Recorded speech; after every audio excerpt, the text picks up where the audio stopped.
ꯅꯣꯡꯁꯨꯝꯗꯒꯤ ꯄꯥꯝꯕꯩꯅ ꯂꯨꯆꯤꯡꯕ UNLFꯀꯤ ꯂꯥꯟꯃꯤꯁꯤꯡ ꯂꯧꯊꯣꯛꯅꯕ ꯍꯣꯠꯅꯔꯛꯄꯒꯤ ꯃꯥꯌꯣꯛꯇ ꯃꯤꯌꯥꯝ ꯍꯧꯔꯛꯈ꯭ꯔꯦ꯫ ꯏꯝꯐꯥꯜ ꯏꯁꯀꯤ ꯅꯣꯡꯁꯨꯝꯒꯤ ꯂꯩꯔꯛꯄ ꯄꯥꯝꯕꯩꯅ ꯂꯨꯆꯤꯡꯕ UNLFꯀꯤ MPAꯒꯤ ꯀꯥꯗꯔꯁꯤꯡ ꯂꯧꯊꯣꯛꯅꯕ ꯍꯣꯠꯅꯔꯛꯄꯗꯒꯤ ꯀꯥꯗꯔꯁꯤꯡꯅ ꯀꯦꯝ ꯊꯥꯗꯣꯛꯇꯨꯅ ꯐꯤꯔꯣꯜ ꯄꯨꯗꯨꯅ ꯊꯣꯛꯂꯛꯄꯗ ꯂꯩꯉꯥꯛꯀꯤ ꯊꯧꯁꯤꯜꯕꯨ ꯃꯐꯝ ꯑꯗꯨꯒꯤ ꯅꯨꯄꯤꯁꯤꯡꯅ ꯌꯥꯅꯤꯡꯗꯕ ꯐꯣꯡꯗꯣꯛꯇꯨꯅ ꯃꯈꯣꯏ ꯆꯠꯄ ꯌꯥꯔꯣꯏ ꯍꯥꯏꯗꯨꯅ ꯅꯨꯄꯤꯁꯤꯡꯅ ꯐꯤꯔꯣꯜ ꯃꯨꯜꯂꯒ ꯃꯩ ꯊꯥꯈ꯭ꯔꯦ ꯍꯥꯏꯔꯤ꯫ ꯊꯧꯗꯣꯛ ꯑꯁꯤꯒꯤ ꯃꯇꯥꯡꯗ ꯏꯔꯝꯗꯝ ꯀꯟꯕ ꯂꯨꯞ ꯏꯀꯜꯒꯤ ꯁꯅꯥ ꯁꯤꯡꯂꯨꯞꯀꯤ ꯀꯟꯚꯦꯅꯔ ꯍꯩꯀ꯭ꯔꯨꯖꯝ ꯑꯣꯡꯕꯤ ꯃꯥꯂꯦꯝꯈꯣꯝꯕꯤꯅ ꯍꯥꯏ ꯂꯩꯉꯥꯛꯅ ꯈꯪꯍꯜꯂꯛꯄꯅꯤ ꯍꯥꯏꯗꯨꯅ ꯃꯐꯝ ꯑꯁꯤꯗ ꯂꯩꯔꯛꯄ ꯀꯥꯗꯔꯁꯤꯡꯅ ꯀꯦꯝ ꯊꯥꯗꯣꯛꯂꯒ ꯆꯠꯅꯕ ꯍꯣꯠꯅꯔꯛꯄꯗꯒꯤ ꯅꯨꯄꯤ ꯃꯌꯥꯝꯅ ꯌꯥꯅꯤꯡꯗꯕ ꯐꯣꯡꯗꯣꯛꯈꯤꯕꯅꯤ꯫ ꯊꯥ ꯑꯁꯤꯒꯤ 19ꯗ ꯄꯥꯎ-ꯆꯦꯁꯤꯡꯗ ꯐꯣꯡꯗꯣꯔꯛꯄꯒꯤ ꯃꯇꯨꯡ ꯏꯟꯅ ꯃꯤꯌꯥꯝꯅ ꯍꯧꯅꯔꯨꯕ ꯇꯧꯗꯨꯅ ꯃꯁꯤꯒꯤ ꯃꯥꯌꯣꯛꯇ ꯆꯪꯁꯤꯟꯈꯤꯕꯅꯤ꯫ ꯆꯤꯐ ꯃꯤꯅꯤꯁꯇꯔ ꯃꯁꯥꯃꯛꯅꯁꯨ ꯂꯧꯊꯣꯛꯂꯣꯏ ꯍꯥꯏꯕꯒꯤ ꯊꯥꯖꯕ ꯄꯤꯔꯝꯕꯅꯤ꯫ ꯑꯗꯨꯕꯨ ꯃꯁꯤꯒꯤ ꯑꯣꯟꯅ ꯇꯩꯅꯕꯗ ꯆꯠꯊꯔꯛꯂꯤꯕꯁꯤ ꯂꯥꯏꯕꯛ ꯊꯤꯕꯅꯤ ꯍꯥꯏꯈꯤ꯫ ꯅꯣꯡꯁꯨꯝꯒꯤ ꯁꯦꯟꯇ꯭ꯔꯦꯜ ꯐꯣꯔꯁ ꯊꯥꯖꯤꯜꯂꯛꯂꯕꯗꯤ ꯀꯩꯗꯧꯅꯨꯡꯗ ꯈꯨꯟꯖꯥꯁꯤꯡꯅ ꯇꯪꯗꯨ ꯂꯩꯇꯥꯅ ꯍꯤꯡꯕ ꯉꯝꯂꯣꯏ ꯍꯥꯏꯗꯨꯅ ꯂꯧꯎ ꯁꯤꯡꯎꯕꯒꯤ ꯊꯕꯛꯁꯨ ꯄꯥꯡꯊꯣꯛꯄ ꯉꯝꯂꯣꯏ ꯍꯥꯏꯔꯤ꯫ ꯌꯥꯅꯤꯡꯗꯕ ꯐꯣꯡꯗꯣꯛꯈꯤꯕ ꯅꯨꯄꯤꯁꯤꯡ ꯅꯣꯡꯁꯨꯝꯒꯤ ꯀꯦꯝ ꯊꯥꯗꯣꯛꯇꯨꯅ ꯆꯠꯄ ꯌꯥꯔꯣꯏ ꯍꯥꯏꯗꯨꯅ ꯊꯤꯡꯂꯒ ꯊꯝꯈꯤ꯫ ꯈꯣꯡꯖꯪꯗ ꯁꯔꯨꯛ ꯌꯥꯈꯤꯕ ꯎꯀꯜꯒꯤ ꯖꯦꯅꯔꯦꯜ ꯁꯦꯀ꯭ꯔꯦꯇꯔꯤ ꯁꯔꯥꯡꯊꯦꯝ ꯔꯣꯃꯦꯁꯅ ꯍꯥꯏ ꯀꯦꯝ ꯑꯁꯤ ꯂꯩꯕꯗꯒꯤ ꯈꯨꯟꯖꯥꯁꯤꯡꯅ ꯑꯀꯤ ꯑꯈꯪ ꯌꯥꯎꯗꯅ ꯂꯩꯔꯛꯄꯅꯤ꯫ ꯃꯈꯣꯏ ꯂꯩꯇ꯭ꯔꯕꯗꯤ ꯂꯧꯎ ꯁꯤꯡꯎꯕꯒꯤ ꯊꯕꯛꯁꯨ ꯄꯥꯡꯊꯣꯛꯄ ꯉꯝꯂꯔꯣꯏ ꯍꯥꯏꯔꯗꯨꯅ ꯃꯈꯣꯏ ꯂꯧꯊꯣꯛꯇꯕ MLA TS ꯂꯣꯀꯦꯁꯣꯔ ꯌꯥꯎꯅ ꯌꯨꯅꯥꯏꯇꯦꯗ ꯀꯃꯤꯇꯤ ꯑꯣꯐ ꯄꯨꯈꯥꯎ ꯑꯦꯟ ꯃꯥꯀꯦꯡ ꯗꯣꯂꯥꯏꯊꯥꯕꯤ GP ꯏꯀꯜ ꯑꯃꯗꯤ BPM ꯁꯤꯅꯥꯝꯒꯤ ꯃꯤꯍꯨꯠꯁꯤꯡꯅ ꯆꯤꯐ ꯃꯤꯅꯤꯁꯇꯔꯒ ꯋꯥꯔꯤ ꯁꯥꯅꯕꯁꯨ ꯂꯩꯈ꯭ꯔꯦ꯫ ꯃꯔꯝ ꯑꯁꯤꯅ ꯂꯥꯜꯍꯧꯂꯨꯞ ꯑꯁꯤꯒꯤ ꯀꯥꯗꯔꯁꯤꯡꯕꯨ ꯃꯈꯥ ꯇꯥꯅ ꯅꯥꯎꯁꯨꯝꯗ ꯂꯧꯊꯣꯛꯇꯨꯅ ꯑꯗꯨꯃꯛ ꯊꯝꯒꯗꯕꯅꯤ ꯍꯥꯏꯈꯤ꯫ ꯗꯤꯄꯨꯇꯤ CM ꯅꯦꯝꯆꯥꯛ ꯀꯦꯕꯤꯌꯟ ꯂꯧꯊꯣꯛꯎ ꯑꯃꯁꯨꯡ ꯁꯨ ꯑꯦꯕ꯭ꯔꯣꯒꯦꯠ ꯇꯧꯒꯗꯕꯅꯤ ꯍꯥꯏꯗꯨꯅ UNCꯅ ꯅꯥꯒꯥꯂꯨꯞ ꯑꯅꯤꯒ ꯄꯨꯟꯅ ꯃꯣꯗꯤꯗ ꯋꯥꯀꯠꯈ꯭ꯔꯦ꯫ ꯃꯅꯤꯄꯨꯔ ꯍꯧꯖꯤꯛ ꯑꯣꯏꯔꯤꯕ ꯂꯣ ꯑꯦꯟ ꯑꯣꯔꯗꯔꯒꯤ ꯐꯤꯚꯝ ꯑꯁꯤ ꯃꯍꯧꯁꯥꯒꯤ ꯐꯤꯚꯝ ꯑꯃ ꯑꯣꯏꯅ ꯂꯧꯕ ꯌꯥꯔꯣꯏ ꯍꯥꯏꯔꯗꯨꯅ ꯌꯨꯅꯤꯌꯟ ꯂꯩꯉꯥꯛꯅ ꯄꯣꯂꯤꯇꯤꯀꯦꯜ ꯑꯃꯁꯨꯡ ꯀꯟꯁꯇꯤꯇ꯭ꯌꯨꯁꯟꯅ ꯄꯤꯕ ꯑꯌꯥꯕꯁꯤꯡꯒꯤ ꯃꯇꯨꯡ ꯏꯟꯅ ꯋꯥꯔꯣꯜꯁꯤꯡ ꯄꯨꯔꯛꯄꯒ ꯂꯣꯏꯅꯅ ꯃꯅꯤꯄꯨꯔꯒꯤ ꯅꯥꯒꯥ ꯑꯦꯔꯤꯌꯥꯁꯤꯡꯗ ꯃꯥꯌꯣꯛꯅꯔꯛꯂꯤꯕ ꯈꯨꯗꯣꯡꯆꯥꯗꯕꯁꯤꯡ ꯀꯣꯛꯍꯟꯅꯕ ꯃꯤꯠꯌꯦꯡ ꯆꯪꯒꯗꯕꯅꯤ ꯍꯥꯏꯅ ꯌꯨꯅꯥꯏꯇꯦꯗ ꯅꯥꯒꯥ ꯀꯥꯎꯟꯁꯤꯜ UNCꯅ ꯗꯦꯜꯂꯤꯗ ꯄꯥꯡꯊꯣꯛꯄ ꯄꯥꯎꯒꯤ ꯃꯤꯐꯝ ꯑꯃꯗ ꯄ꯭ꯔꯥꯏꯝ ꯃꯤꯅꯤꯁꯇꯔ ꯅꯔꯦꯟꯗ꯭ꯔ ꯃꯣꯗꯤ ꯑꯃꯁꯨꯡ ꯃꯍꯥꯛꯀꯤ ꯂꯩꯉꯥꯛꯇ ꯄꯨꯛꯅꯤꯡ ꯆꯤꯡꯁꯤꯟꯈ꯭ꯔꯦ꯫ ꯉꯁꯤ ꯅ꯭ꯌꯨ ꯗꯦꯜꯂꯤꯗ ꯄ꯭ꯔꯦꯁ ꯀ꯭ꯂꯕ ꯑꯣꯐ ꯏꯟꯗꯤꯌꯥꯗ ꯄꯥꯡꯊꯣꯛꯄ ꯄꯥꯎꯒꯤ ꯃꯤꯐꯝꯗ ꯋꯥꯐꯝ ꯑꯁꯤ UNCꯒꯤ ꯁꯦꯅꯤꯌꯔ ꯂꯤꯗꯔꯁꯤꯡꯅ ꯐꯣꯡꯗꯣꯛꯈꯤꯕꯅꯤ꯫ ꯄꯥꯎꯒꯤ ꯃꯤꯐꯝ ꯑꯁꯤ NG ꯔꯣꯍꯣꯔ ꯕꯥꯏꯔꯦꯌꯣꯡ ꯁꯠꯆꯥꯏ ꯁꯟꯁꯟ ꯔꯦꯃꯩ AC ꯊꯣꯟꯆꯥ KS ꯄꯣꯂꯤꯌꯣ ꯑꯃꯁꯨꯡ L ꯑꯗꯥꯅꯤ ꯂꯨꯆꯤꯡꯈꯤ꯫ ꯄ꯭ꯔꯥꯏꯝ ꯃꯤꯅꯤꯁꯇꯔꯗ UNCꯅ ꯅꯥꯒꯥ ꯋꯨꯃꯦꯟ ꯌꯨꯅꯤꯌꯟ ꯑꯃꯁꯨꯡ all Naga student association Manipur ꯑꯟꯁꯝꯒꯤ ꯃꯥꯏꯀꯩꯗꯒꯤ ꯑꯄꯨꯟꯕ ꯃꯦꯃꯣꯔꯦꯟꯗꯝ ꯑꯃ ꯄꯤꯁꯤꯟꯈꯤ ꯍꯥꯏꯅꯁꯨ ꯅꯦꯁꯅꯦꯜ ꯃꯤꯗꯤꯌꯥꯒꯤ ꯄꯥꯎꯃꯤꯁꯤꯡꯗ ꯐꯣꯡꯗꯣꯛꯈꯤ꯫ UNCꯒꯤ ꯃꯤꯍꯨꯠꯁꯤꯡꯅ ꯗꯦꯜꯂꯤꯗ ꯄꯣꯂꯤꯇꯤꯀꯦꯜ ꯂꯤꯗꯔꯁꯤꯡ CSO ꯂꯨꯆꯤꯡꯕꯁꯤꯡ ꯑꯃꯁꯨꯡ ꯋꯨꯃꯦꯟ ꯒ꯭ꯔꯨꯞꯁꯤꯡ ꯌꯥꯎꯅ ꯄꯤꯁ ꯑꯦꯛꯇꯤꯚꯤꯁꯠꯁꯤꯡ ꯎꯅꯔꯦ ꯍꯥꯏꯔꯗꯨꯅ ꯃꯅꯤꯄꯨꯔꯗ ꯍꯧꯖꯤꯛ ꯊꯣꯛꯂꯤꯕ ꯋꯥꯍꯟꯊꯣꯛꯁꯤꯡ ꯑꯁꯤꯒꯤ ꯃꯇꯥꯡꯗ ꯅꯥꯒꯥ ꯃꯤꯌꯥꯝꯒꯤ ꯐꯤꯚꯝ ꯁꯟꯗꯣꯛꯅ ꯇꯥꯛꯈꯤ꯫ ꯃꯅꯤꯄꯨꯔꯒꯤ ꯏꯔꯥꯡ ꯑꯁꯤꯅ ꯅꯥꯒꯥ ꯑꯦꯔꯤꯌꯥꯁꯤꯡꯗ ꯁꯣꯛꯍꯜꯂꯛꯄꯗꯒꯤ ꯑꯍꯥꯟꯕ ꯑꯣꯏꯅ ꯂꯩꯕꯥꯛ ꯑꯁꯤꯒꯤ ꯀꯣꯅꯨꯡꯗ ꯃꯅꯤꯄꯨꯔꯗꯒꯤ ꯅꯥꯒꯥ ꯂꯨꯆꯤꯡꯕꯁꯤꯡꯅ ꯅꯦꯁꯟꯒꯤ ꯊꯥꯛꯇ ꯄꯥꯡꯊꯣꯛꯄ ꯑꯍꯥꯟꯕ ꯄꯥꯎꯒꯤ ꯃꯤꯐꯝꯅꯤ ꯍꯥꯏꯔꯗꯨꯅ ꯅꯨꯃꯤꯠ ꯈꯔꯅꯤꯒꯤ ꯃꯃꯥꯡꯗ ꯃꯅꯤꯄꯨꯔꯗ ꯑꯣꯏꯔꯛꯂꯤꯕ ꯐꯤꯚꯝ ꯑꯁꯤ ꯍꯛꯊꯦꯡꯅꯅ ꯅꯥꯒꯥ ꯃꯤꯆꯝ ꯑꯃꯁꯨꯡ ꯃꯅꯤꯄꯨꯔ ꯉꯝꯈꯩꯗ ꯁꯤꯡꯅꯕ ꯊꯧꯑꯣꯡꯁꯤꯡꯅꯤ꯫ ꯃꯁꯤꯅ ꯃꯤꯌꯥꯝꯗ ꯁ꯭ꯇꯦꯠ ꯑꯃꯁꯨꯡ ꯌꯨꯅꯤꯌꯟ ꯂꯩꯉꯥꯛꯄꯨ ꯊꯥꯖꯍꯟꯗ꯭ꯔꯦ꯫ ꯊꯥꯗꯧ ꯆꯔꯆ ꯂꯨꯆꯤꯡꯕ 3 ꯍꯥꯠꯈꯤꯕ ꯊꯧꯗꯣꯛꯀꯤ ꯃꯇꯨꯡꯗ UNCꯅ ꯅꯥꯒꯥ ꯃꯤꯆꯝ 3 ꯉꯥꯛꯄꯤꯒꯅꯤ ꯃꯤꯆꯝ 10 ꯂꯣꯝ ꯐꯥꯖꯤꯟꯈꯤꯕꯗꯒꯤ ꯊꯧꯗꯣꯛ ꯊꯣꯛꯈꯤꯕꯗꯁꯨ ꯌꯦꯡꯁꯤꯜꯂꯨꯔꯦ ꯍꯥꯏꯔꯗꯨꯅ ꯃꯃꯥꯡ ꯊꯥꯒꯤ 15ꯗ ꯃꯤꯆꯝ 14 ꯊꯥꯗꯣꯛꯈ꯭ꯔꯦ꯫ ꯑꯗꯨꯕꯨ ꯂꯦꯝꯍꯧꯔꯤꯕ ꯃꯤꯆꯝ 3ꯀꯤ ꯍꯟꯖꯤꯟ ꯍꯟꯖꯤन ꯇꯦꯛꯇ ꯀꯥꯏꯗꯅ ꯊꯥꯗꯣꯛꯄꯤꯔꯛꯅꯕ ꯑꯄꯤꯜ ꯇꯧꯕꯒ ꯂꯣꯏꯅꯅ ꯃꯅꯤꯄꯨꯔ ꯂꯩꯉꯥꯛꯁꯨ ꯄꯥꯡꯕ ꯌꯥꯕ ꯃꯇꯦꯡ ꯄꯥꯡꯈꯤ꯫ ꯂꯣꯏꯅꯅ ꯊꯥ ꯑꯁꯤꯒꯤ 8ꯗ UNCꯒꯤ ꯍꯣꯅꯖꯃꯟ ꯅꯥꯒꯥ ꯚꯤꯂꯦꯖ ꯒꯥꯔꯗꯁꯤꯡꯅ ꯐꯥꯖꯤꯟꯗꯨꯅ ꯊꯝꯂꯛꯄ ꯀꯨꯀꯤ 13 ꯃꯤꯑꯣꯏꯕꯒꯤ ꯃꯤꯅꯨꯡꯁꯤ ꯌꯦꯡꯗꯨꯅ ꯊꯥꯗꯣꯛꯈ꯭ꯔꯕꯁꯨ ꯊꯪꯅꯕ ꯅꯨꯃꯤꯠ ꯊꯥ ꯑꯁꯤꯒꯤ 10ꯗ ꯅꯥꯒꯥ ꯃꯤꯆꯝ 3ꯀꯤ ꯃꯤꯍꯥꯠ ꯊꯤꯅ ꯍꯥꯠꯂꯕ ꯍꯛꯆꯥꯡꯁꯤꯡ ꯐꯪꯈꯤ ꯍꯥꯏꯅ ꯐꯣꯡꯗꯣꯛꯈꯤ꯫ ꯊꯧꯗꯣꯛ ꯑꯁꯤꯅ ꯅꯥꯒꯥ ꯃꯤꯌꯥꯝꯗ ꯈꯣꯏꯔꯥꯡ ꯈꯣꯏꯁꯥꯎꯅꯕ ꯄꯣꯛꯍꯜꯂꯦ꯫ ꯃꯔꯝ ꯑꯁꯤꯅ UNCꯅ ꯃꯅꯤꯡꯇꯝꯅ ꯀꯣꯔꯠꯅ ꯃꯣꯅꯤꯇꯔ ꯇꯧꯕ ꯏꯟꯚꯦꯁꯇꯤꯒꯦꯁꯟ ꯑꯃ ꯑꯀꯛꯅꯅ ꯃꯇꯝꯒꯤ ꯃꯅꯨꯡꯗ ꯆꯠꯊꯗꯨꯅ ꯖꯁꯇꯤꯁ ꯐꯪꯍꯟꯒꯗꯕꯅꯤ ꯍꯥꯏꯈꯤ꯫ ꯄ꯭ꯔꯥꯏꯝ ꯃꯤꯅꯤꯁꯇꯔꯗ ꯄꯤꯁꯤꯟꯈꯤꯕ ꯃꯦꯃꯣꯔꯦꯟꯗꯝꯗ ꯃꯃꯥꯡ ꯊꯥꯒꯤ 8ꯀꯤ ꯑꯌꯨꯛꯇ ꯉꯝꯈꯩ ꯂꯥꯟꯁꯤꯜꯂꯛꯄ ꯗ꯭ꯔꯣꯟ ꯑꯃꯁꯨꯡ rocket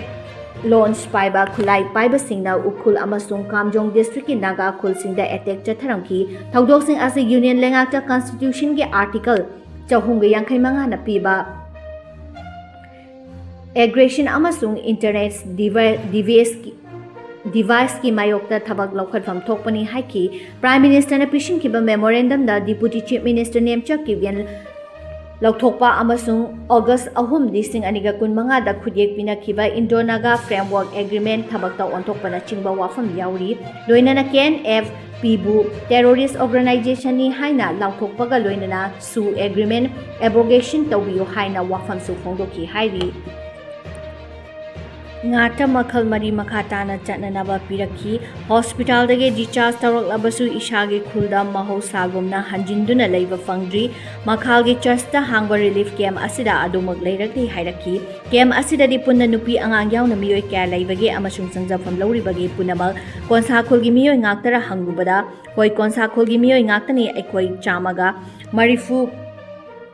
taragi mathakta leiri miyoi kharadi church ki official na chingba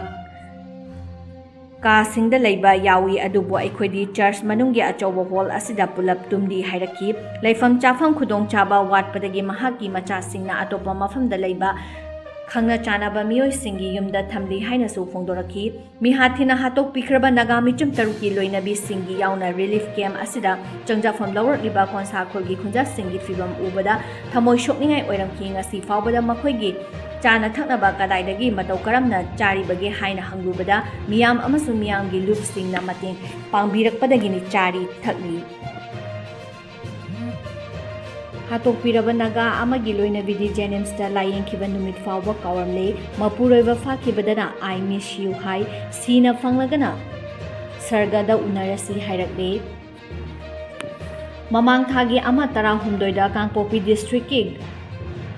Gamnom Sarpa Mena Police Station konba lailon baifai khulgi mafam amada khul asigi nupi singna hana faraba matungda mamit amasung makhut pullaga kuki terrorist singda sinabadagi puraga chatkiba apunba naga micham 19 gi manungda yaukhiba naga nupi taruki loinabi singna makhoi taruki langlan langjing khangjingai da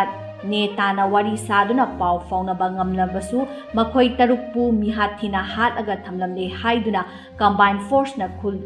asigi mafam amadagi recover tawrakraba matungdagidi leikidraba micham taruki loinabi singa mahousagum I pau fauna bangamdre makhoi taruki loinabi sing macha masu singkhakta natana thodok adugi matungdagi Kangpopi district ki makhal khulda leiba church amada hangba relief camp da changjapam lawrakliba konsa khulgi miyoi ayamba pukning wakhal langtaknaduna leirakpadagi ningthijana wari watai sanaba ngamdre Pastor ani yauna daga micham taruk faduna pukraba matung numit nipani surakpa May 2023 ta makhoi taruk ki manungda yawiba Reverend Dr. T. Hais Manugi Loinabi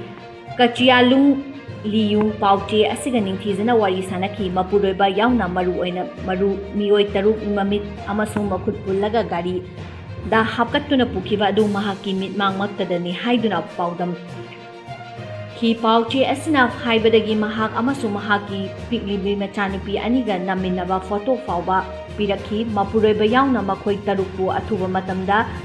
tekta kaidana thadopirau haina so appeal tawrakhi Thaudo adu mahaki mapuroibagi manau nupa konsakhulda pangthopa luhongbagi thoram yaurubaga mayumda halakpagi lambida thokibani haina su phongdoki mapuroiba yauna naga nupa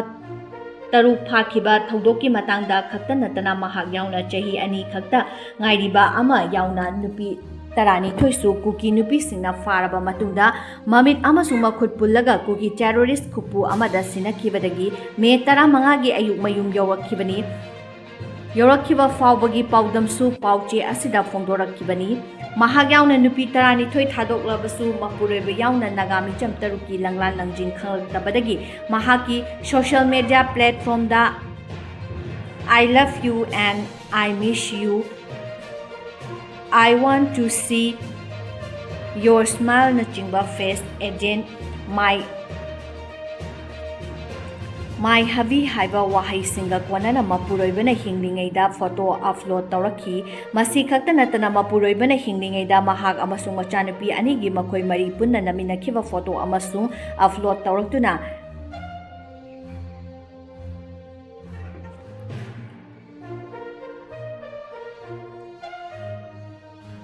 iliniu papa tu miss thiuyei tiu kaf bam me atu de den lo tiolo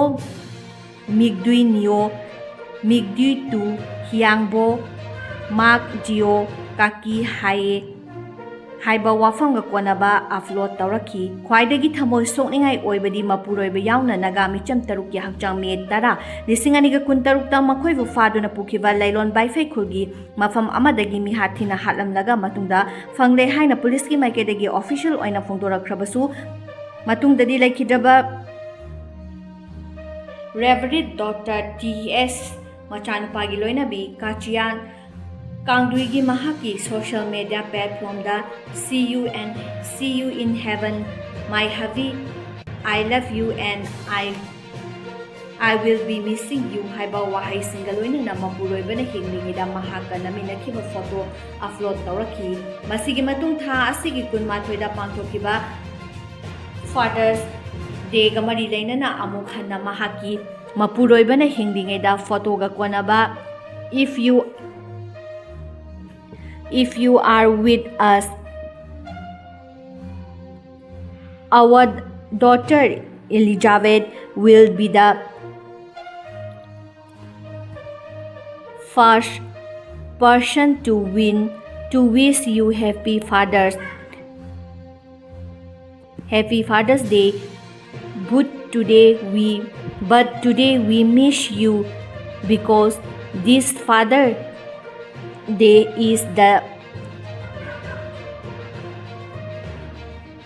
the day for me and for